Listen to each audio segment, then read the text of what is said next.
Hi, it's Melissa. Welcome back to my channel. Today I have a layout for you that I made today using my May Clique kit, which is called Northern Lights. And there's a quick look at my layout. So for this layout, I wanted to feature some of the beautiful exclusives that Lacey designed, and she designed these amazing die cuts. And so I had this photo of Brielle wearing a light purple top, and I thought it would work really well with this kit.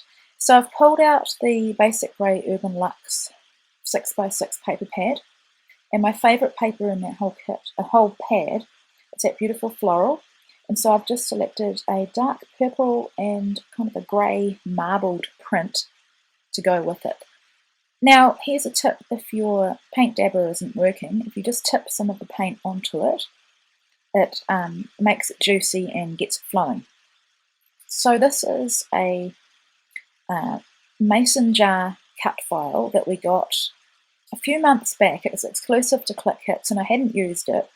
I keep all my my silhouette cuts just in a basket on my desk, and so I can pull from them if I'm needing something. And so now I'm just building some layers behind my photo. I had no idea what I wanted to do for this layout except for the main feature, which is coming up, and I knew I wanted to really have that floral showing. So here I've just decided to back my photo and mat it with that dark purple paper. You can see that as a whole sheet it's got some variation in it, but when I'm using it just as a mat you can't see so much. So here I'm just playing around and seeing what works. I'm wanting to break up the floral and the purple with that marbled paper. So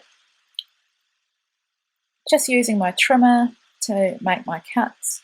Thought about using a doily, but it just really didn't work with this collection or this kit. So now I am, you would have seen, of course, my Tombow tape runner ran out as I'm filming, as always. But rather than refill it, I've just decided to use my double-sided tape. So I'm just playing around here with my layers, and I'm wanting them to look, I'm not wanting a huge step down with that bottom layer, if that makes any sense. So I'm just positioning it where I think I want it. And I do put it slightly crooked, but you'll see later on I try to lift it up, but it doesn't come, because that double-sided tape is really non-forgiving. Once it's down, it's down. But it doesn't matter. I mean, I'm the only one that notices. I'm not into perfection. So because Brielle is looking to the right, I knew I wanted to place my photo on the left of the page. And I'm wanting to make a feature on the right side. But I sometimes have trouble incorporating frames into my layout. So while I'm thinking about that, I decided to splatter some rose colour shine, and it's also from a previous Clique kit. I think when we did the shine collection, I think that was February. So here I'm just adhering that little frame with my stapler, and then I'm lifting up my layers for some interest.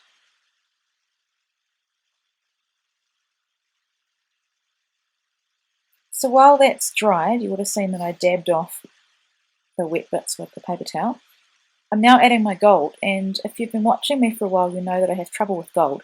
So the way to deal with it is to drop the first few drops onto a scrap piece of paper, and then just continue dropping them onto your layout. And the gold takes a bit longer to dry, so while that's drying, I'm going to work on embellishing around my photo. So these are from Fancy Pants Atwell collection, which is the other collection that's featured in the kit. And I thought that the the yellow smile, they're like a puffy sticker. They're like in between puffy and enamel, so they're like a bendy enamel. I thought that would make a really good title because she's smiling, and I love yellow and pink together. So I've also got a little triangle that's pointing to the title. And now I'm bringing back my cardstock. Well, I thought I was. Please excuse the holes in my top. It's Saturday here, I'm just having a lazy day, not going out anywhere, just wearing one of my favourite old tops. So that's why it looks a bit like that. This is a tag that Lacey designed as part of the die cut pack, and I thought it was really sweet, so I'm just tucking it behind a couple of my layers, and then of course I'm adding some Stampin' Up! Twine. Now here's a tip: if you want to tie a bow and have the ends of the bow go down, in the direction down instead of up or everywhere, turn your element upside down and then tie your bow. And as you can see, the strings point down. I'm quite fussy with my bows, I want them to look just right. And that's also why I trim off the ends to make them look good as well. So this little cloud die cut is so super cute. Had to use it on this layout because I thought the colours went perfectly, and she was a baby then, so it was perfect. And I've just put some dimensional adhesive behind it. This heart is another exclusive die cut, and just working on the placement of that and also putting some dimensional adhesive behind it. Now I didn't want to go too overboard with layering embellishments on this one. I wanted to feature all of the die cuts because they are exclusive, and I also, as you'll see next, really want to make a feature of the vase of flowers that I'm going to have to the right. So there's that vase, and it's dried. It doesn't take long for that acrylic paint dabber to dry. And now I'm needing something to rest the vase on and ground it. So I went through the papers and thought about the black and white, thought about that yellow. And then I remembered that we got this Fancy Pants Atwell washi in the kit, so I'm going to use that. I'm going to show you the, I haven't cut this bit out, but I'll show you the battle that I have with getting the washi in the position that I want. Probably would have been better if I hadn't stuck down that entire photo in layers, but anyway, you'll see what I mean as I go along here.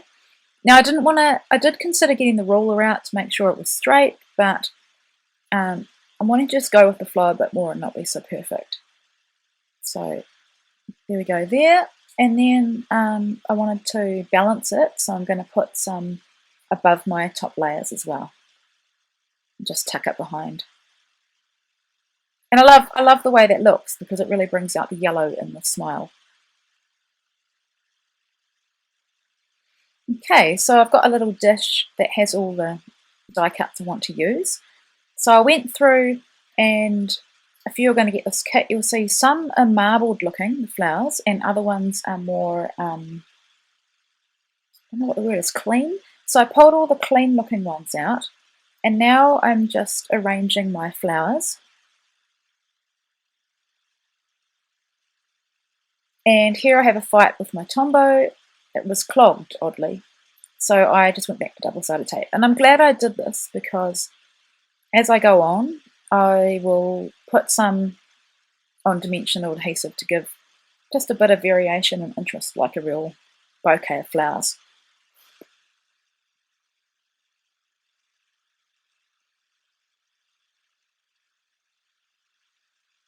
So I tried not to overthink this too much. I wanted it to look quite natural.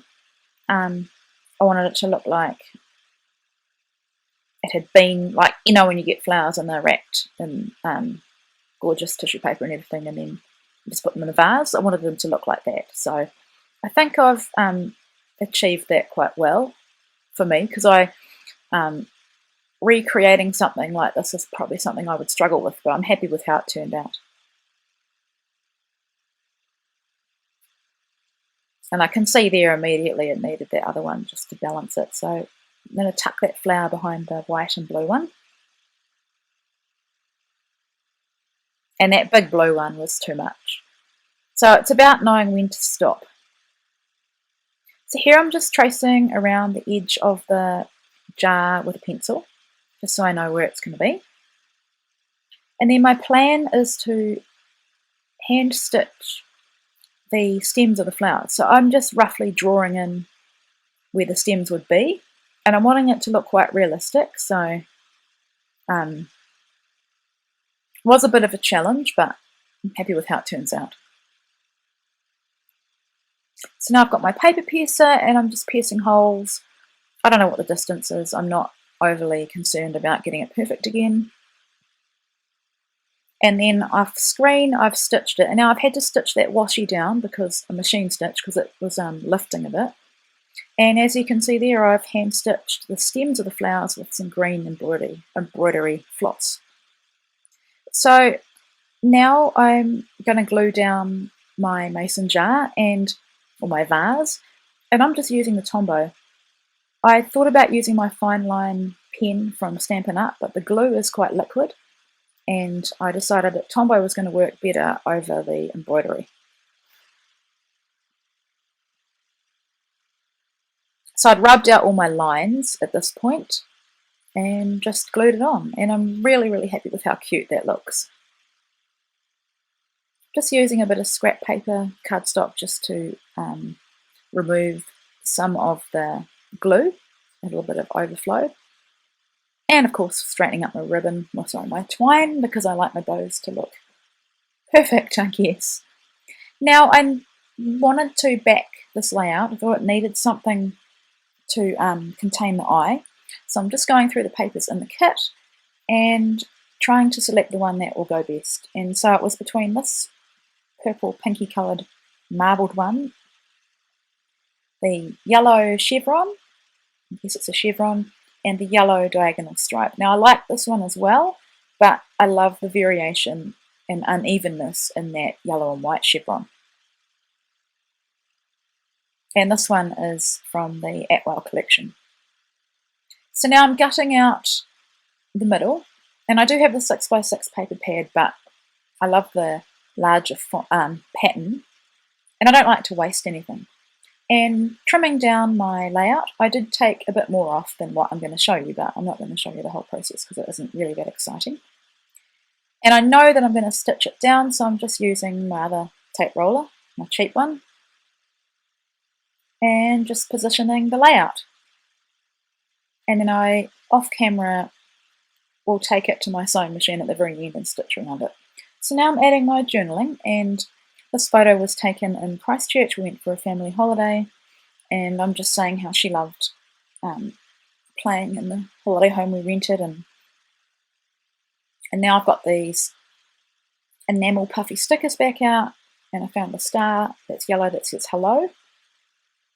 And we have these, they're like enamel but they're more matte dots, and so I'm just selecting some of the white ones and adding them just as a final finishing touch, really. Had a bit of trouble there, sticking to my finger. Managed to get it sorted in the end. And then I've got this really dark purple heart. It's another one of Lacey's exclusives. I just love exclusives that we're getting in these kits. They are amazing. I love that you can't get them anywhere else. And keeping the embellishment on that bottom right corner really simple. And then I'm adding the date.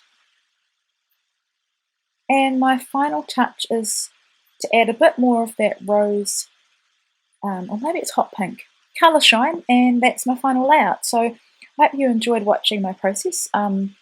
Feeling a bit better, so I'm hoping to be back really soon with some more layouts for you. Thank you so much for watching, and I really appreciate all your comments.